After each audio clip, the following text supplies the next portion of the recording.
You know, welcome back, Tropax. Wala na yung paligoy-ligoy pa. May tatanong ko sa inyo. Ikaw ba'y nagdadala ng panyo pag lumalabas ka ng bahay? Ito, panyo. Papuntang eskwela, papuntang trabaho, papunta sa galaan, papunta sa gimikan, sa kung saan. Basta kung nagdadala ka ng panyo. Kung sagot mo yung oo, eh, congratulations, binabati kita. Kung sagot mo naman hindi, eh, dapat magdala ka na. Umpisahan mo na magdala araw-araw. Bata, matanda, lalaki, babae, bakla, tomboy, kailangan magdala na tayo ng panyo. Bakit?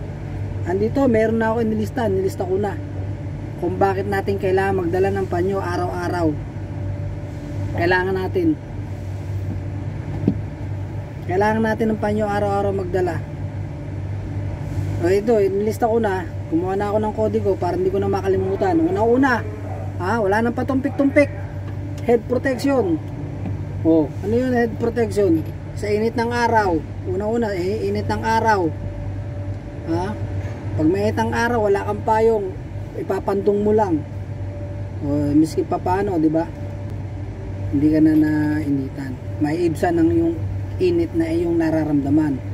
O, pag umahamog, umaambon, kailangan mo ng pandong. Kasi yung tendency niyan, pag naamugan ka, naambunan ka, masisipong ka. Kapag nasipong ka, edi uuwi sa ano yan, mapupunta sa sakit yan ng trangkaso. Ubuhin ka, sunod-sunod na yan. Ano pa? Sa air pollution, may pang ka, alikabok, sa karsada, mausok yung sasakyan, sa mabaho yung hangin, yan, easy to deploy, easy peasy. Halimbawa, sumakay ka ng bus, sumakay ka ng jeep, sumakay ka ng train, siksikan, tapos yung katabi mo nagpakawala ng underground airstrike. Pagka yung katabi mo nagpakawala ng underground airstrike, ang niyan, ang tama niyan, packet kasi yan natama ka niya sa ilong, sa madalit sabi, umutot.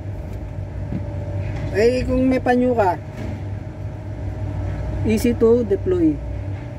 Ako, pag ako lumuluwas, lagi ako may kwintas na ganito, ginagawa kong kwintas hindi ko pa may kwintas akong lagi na ganito pag ako lumuluwas, kasi dito sa lugar na kinaroroonan ko, lumuluwas ako, pupunta ako dyan sa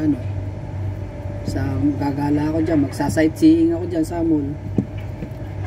Minsan may makakatabi akong itik, mga pana, ay hindi ko hindi mo ma-explica kung anong matindi pa sa anghit, sa putok, sama-sama. Anghit, antot, angot, lahat na nasa kanila na, hindi mo ma-explica. Lansa, matindi ang nila, puwersa. Yung katawan ng singaw ng katawan nila matindi. Ano pa? Airborne viruses, mga airborne. Bawa may bumahin. Siyempre pag bumahin yan, malapit lang sa'yo. Pwede mong i-deploy na ganyan. May bumahin o kaya may umubo. Yan. Hindi mo alam, may mga carrier pala ng mga airborne yan airborne virus yan pag naubuhan ka, lilipad sa hangin yung viruses, tatama sa'yo, sa mukha mo, hindi mo alam, infected ka na, tapos kakamot-kamot kang ganyan, tapos gaganon-ganon ka sa mo, kung naka-protected mask ka ng ng panyo, bandana. Ang tawag ng puti dito, bandana panyo. Ano pa? pamahid o pamunas.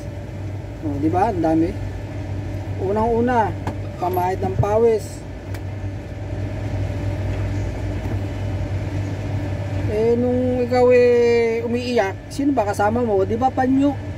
Pamahid ng pawis. Pamahid ng sipon. Nguta, luha. O, di ba? All in one. Ano pa? Halimbawa, tutulog ka tapos maliwanag. Hindi ka matulog ng maliwanag. O di pwede mo siyang gawing eye cover. Ayan o. Eye cover o. Diba? Eye cover. Habang natutulog ka o. Sa biyahe ba? Natutulog ka sa biyahe kung saan man at maliwanag, di ka matulog, pwede mong gawing eye cover. Ano pa? May sugat ka, may sugat ka, nasugatan ka sa baraso, kung saan man, sa paa o sa tuhod, pwede mong itali, cover mo yung sugat mo, diba? Para protected ang tali. Kahit sa pilay o, talian mo yung pilay mo para ano pa? O sa mga babae, pwedeng headband, hairband.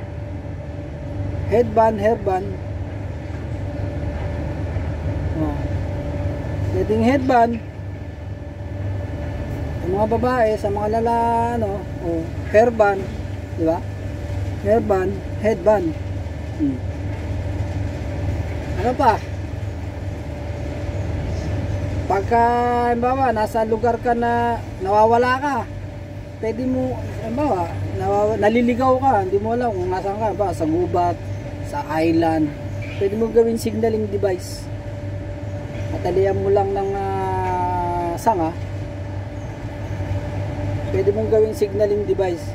Mas maganda kung dalawa. Tsaka kung magano ka ng panyo, bandana, mga bright color, para mas madaling makita. Halimbawa yung rescue situation, madaling makita. Ano pa? Pouch, pwede mong gawin pouch. O, lagay mo yung mga mga abubot mo, lagay mo.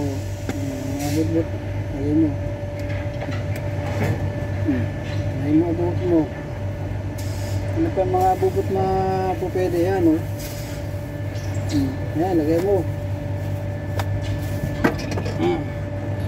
Bubot. Mga araw-araw na dala mo, ano pa. Ayan, o. Pouch. Ayan, o. Pouch yan, o. Tapos tali mong gano'n, o.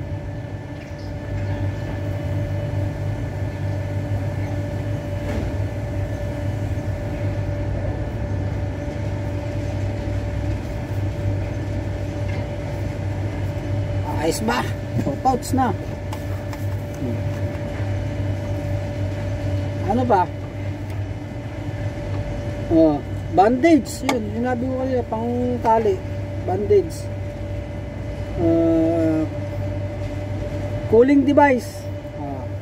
Ito dito nilang ito lagi kong ginagawa to cooling device.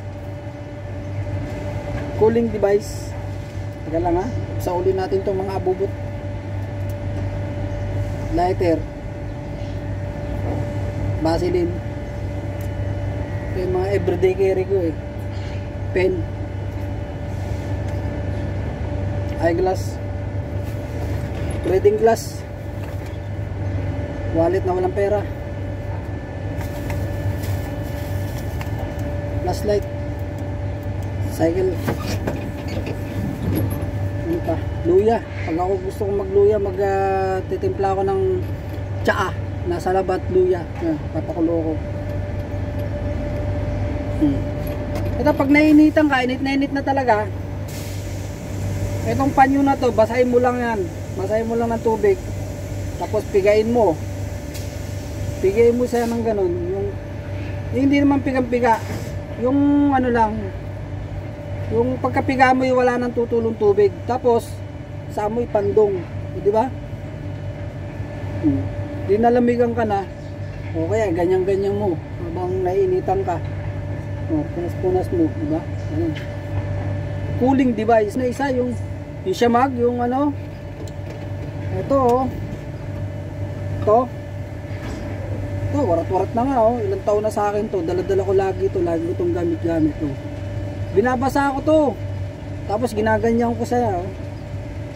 Oh, di ba? Di ang lamig na. Malamig. Malamig yan. Pag nahanginan yan, lamig na yan. Binabasa ko yan. Oh. Ito, lagi kong dala-dala to eh. Shamag. Minsan, meron akong ano dito. Bibidyoan ko rin yan kung gagawa tayong vlog niya na mga maraming gamit din yan. Multipurpose din yan. Ano pa? Medical sling. Medical sling. O, diba? Napilayan ka. Pwede mong gawin siyang medical sling. Diba? Puro ano, konektado sa kalusugan. Kaya wala kang dahilan para hindi ka magdala ng panyo araw-araw. Pagdala ka na. Highly recommended yan. Napilayan ka, hindi mo maigalo tong baraso mo.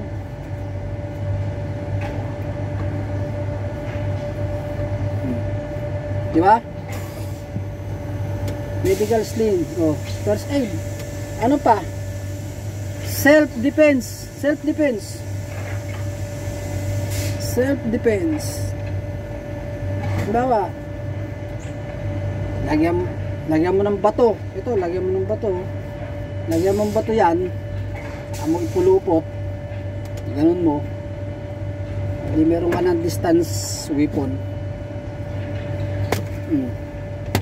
Ba, pag tinamaan to sa mukha ng kalaban mo pagtatanggo, hindi ko sinasabing gamitin mo to para makapanakit ng tao, hindi.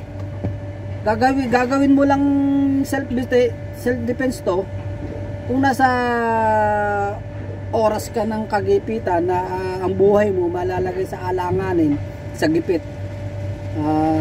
Tawag nga ng mga puti, when you're in a situation between life and death, you need to defend yourself. Diba? Oh. Lagyan mo ng bato o kaya kahit anong bagay na matigas na pwede mong lagay dyan. Meron kang tornilyo na hex nut, pasok mo rito, ilusot mo rito yan sa gitna. Oh. Bulumbun mo lang na ganun. Ayan, andyan na yung hex nut. Bawa, ito na yung hex nut, yung tornilyo. Pang ano na, distance weapon, oh. Aba, sigurado, isang ano lang, sa panga. Isang ano lang sa panga, aba, ayaw na. May nanalo na. Di ba? Okay, meron kang daladalang padlock. Yun, isulot mo lang dito, oh. Inuulit ko. Hindi ko nire-recommenda na gagawin mo na manakit ng tao, ng kapwa mo. Gagamitin mo lang to sa pagtatanggol ng katarungan.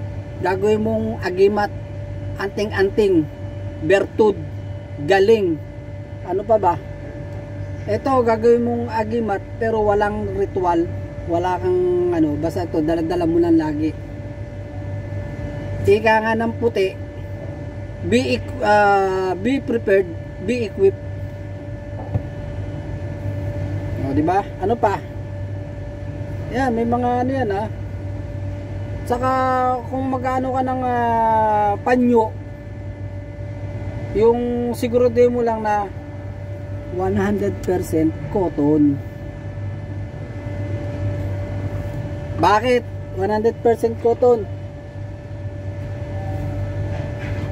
Halimbawa, sa isang lugar ka na isolated area o isang liblib na lugar, tapos uwaw na uwaw ka, wala kang tubig na malinis na tubig, pwede mo tong pang filter ng tubig, water filter. May ilog dyan o lawa o kahit lubluban pa ng kalabaw yan, pwede ka makapag water filter. Ito gamitin mo. Tapos meron kang empty water bottle, Hatiin mo yan, biyakin mo, tapos ano mo to, gamitin mo tong filter ng tubig, para safety ka.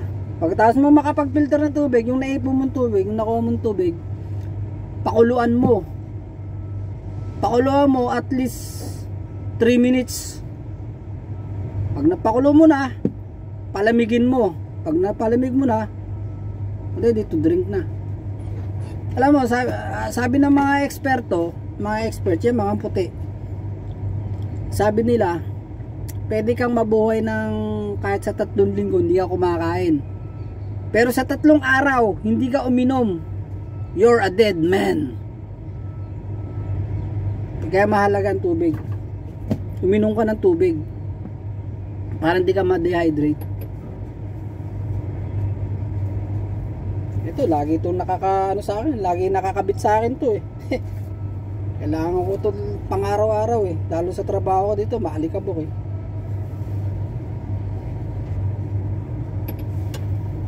Tawag ng puti, may mga tawag ng puti dito sa ganito mga formang ganyan eh. Yan. Tawag ng puti dito, cowboy. Tapos yung iba pang tawag na nila dito, outlaw. Bakit outlaw? Doon muna tayo sa cowboy. Yung cowboy kasi, di ba?